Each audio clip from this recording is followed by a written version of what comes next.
உத்தமர்கள். உத்தமர்களை மோசப்படுத்தி பொல்லாத வழியிலே நடத்துகிறவன் தான் வெட்டின குழியில் தானே விழுவான். உத்தமர்களோ நன்மையை சுதந்தரிப்பார்கள். மோசம் பண்ணுகிறவர்கள் நல்லவர்களுக்கு முன்பாக கண்ணியை விரிக்கிறார்கள். நல்ல ஜனங்களையும் பாவத்தில் விழ வைக்க முயற்சி பண்ணுகிறார்கள்.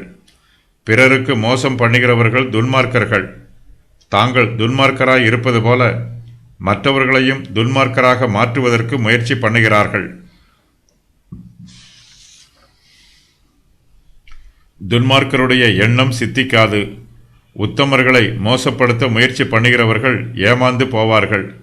உத்தமர்களை மோசப்படுத்தி பொல்லாத வழிகளில் அவர்களை நடத்துவதற்காக துன்மார்க்கர் அவர்களுக்கு மறைவாக குழிகளை வெட்டுகிறார்கள்.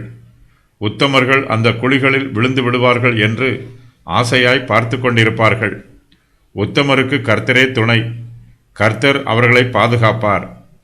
அவர்கள் பாவமான குழிகளில் விழுந்து விடாதவாறு கர்த்தர் அவர்களை தீங்குக்கு விலக்கி பாதுகாத்து கொள்வார்.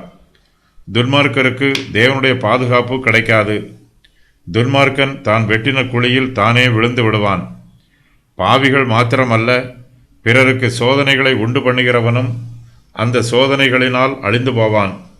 உத்தமர்களை மோசப்படுத்துகிறவர்கள் மீது வரும் ஆக்கினை தீர்ப்பு மிகவும் அதிகமாயிருக்கும். மாயக்காரராகிய வேத பாரகரே, பரிசெயரே, உங்களுக்கு ஐயோ! மனுஷர் பிரவேசியாதபடி பரலோக ராஜ்யத்தை பூட்டி போடுகிறீர்கள். நீங்கள் அதில் பிரவேசிக்கிறதுமில்லை, பிரவேசிக்கப் போகிறவர்களை பிரவேசிக்க விடுகிறதும் இல்லை. மாயக்காரராகிய வேத பாரகரே, பரிசெயரே, உங்களுக்கு ஐயோ! பார்வைக்காக நீண்ட ஜெபம் பண்ணி விதவைகளின் வீடுகளை பட்சித்து போடுகிறீர்கள். இது நிமித்தம் அதிக ஆக்கினையை அடைவீர்கள். மாயக்காரராகிய வேத பாரகரே, பரிசெயரே, உங்களுக்கு ஐயோ! ஒருவனை உங்கள் மார்க்கத்தான் ஆக்கும்படி சமுத்திரத்தையும் பூமியையும் சுற்றித் திரிகிறீர்கள்.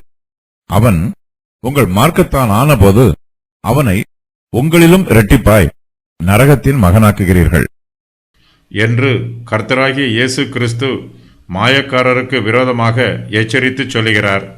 மத்தேயு 23:13 முதல் 15 வரை. உத்தமர்களுக்கு கர்த்தருடைய பாதுகாப்பு கிடைக்கும். அவர்கள் தீங்குக்கு விலகி பாதுகாப்பாய் ஜீவிப்பார்கள். உத்தமர்களுக்கு தெய்வீக பாதுகாப்போடு தெய்வீக ஆசீர்வாதமும் அனுக்கிரகமும் கிடைக்கும். துன்மார்க்கர் தாங்கள் வெட்டின குழியில் தாங்களே விழுவார்கள். உத்தமர்களோ நன்மையை சுதந்தரித்துக் கொள்வார்கள். தேவனுடைய ஆவியானவரின் கிருபைகளும் ஆறுதல்களும் உத்தமர்கள் மீது வந்து தங்கும்.